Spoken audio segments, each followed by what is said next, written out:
You don't like brainwashing? Well, perfect. This show is for you, as of course we are alternative media, an alternative to the mainstream media that's having a celebratory masturbation session over impeachment while they take a break from protecting billionaire pedophiles. Excuse me, I don't think I was clear enough on that one.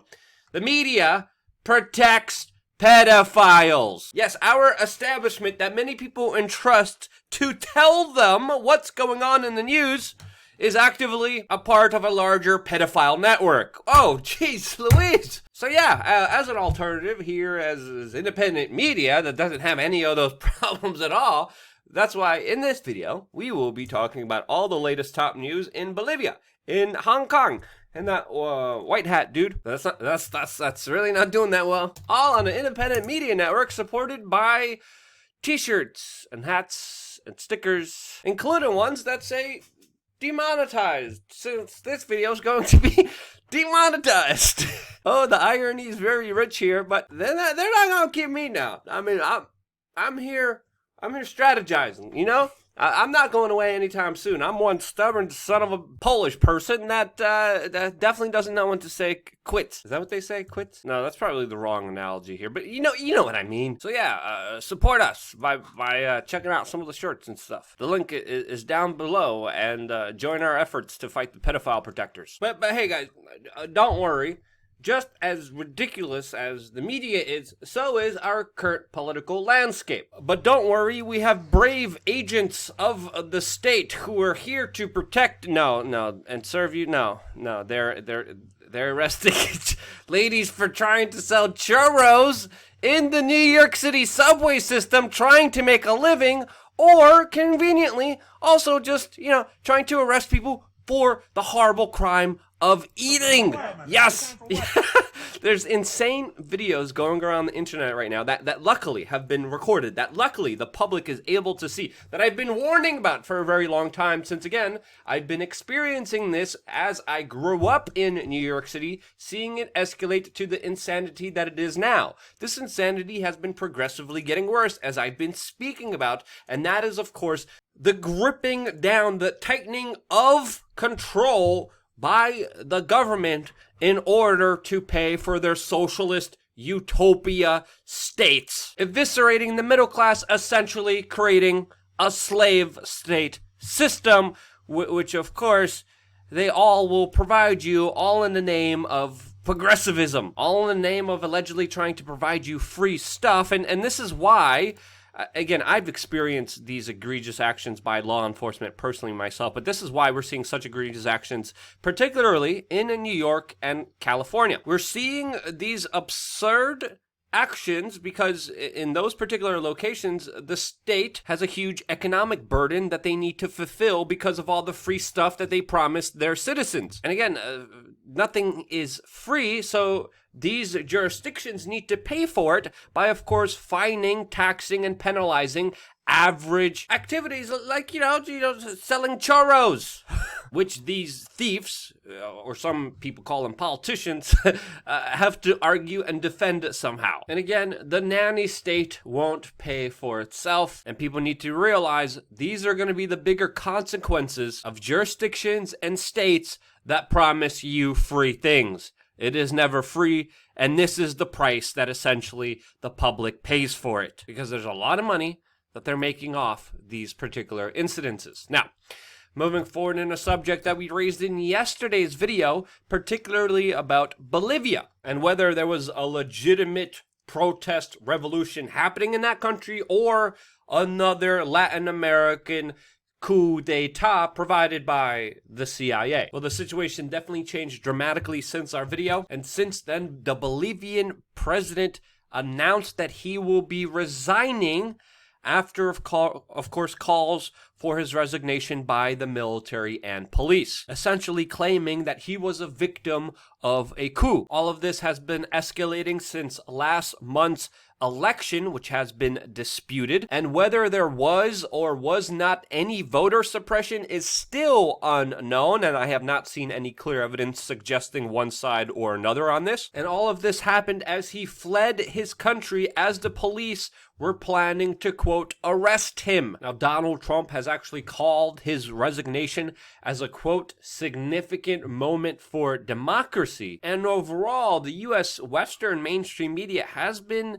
adamantly avoiding the word coup in their reporting about these latest events. And essentially, when a president of the country is forced to resign by the military and the police of his country as violent mobs are burning down buildings and dragging people through the streets, and the mainstream media is failing to report on that, this does not show the, quote, most significant moment for democracy. Other things that happened and are important to note here is that also armed protesters forced their way into Venezuela's embassy in Bolivia, violating many diplomatic laws. President's house was ransacked, as well as other leaders of the Bolivian party that were overthrown. And this definitely does not look like a voluntary transition of power. Now, it's important to note here that Evo Morales, the president that just officially resigned, he was a left-wing figure. He did promote socialistic economic models, but also he had many critical things to say about the West, the World Bank, and the IMF,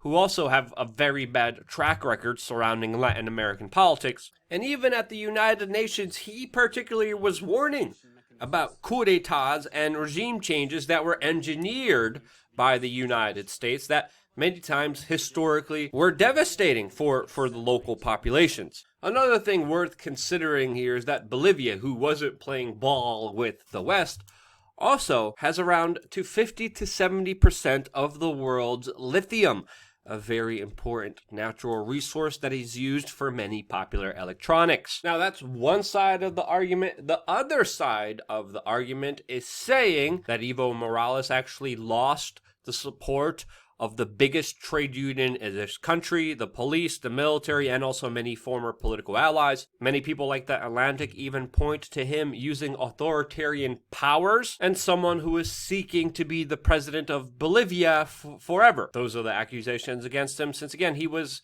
president since 2006, 13 years already. But just like any divisive political issue, depending on who you talk to and their political stance, they will have a predetermined position on what is happening here. And in my opinion, instead of believing in a coup or not believing in a coup, it's best to be very skeptical with all the news we are hearing, especially when the military and police take over a country. And already there's reports of one casualty and protesters being shot who are voicing their concerns about this potentially being a coup. But overall, again, I can't issue this statement enough. It's best to be skeptical of this situation, especially when it's coming from the military. But I wanted to leave it to you and start this conversation down in the comment section below. Do you believe that this is a CIA-backed coup d'etat? Or do you believe that this is an actual revolution of the people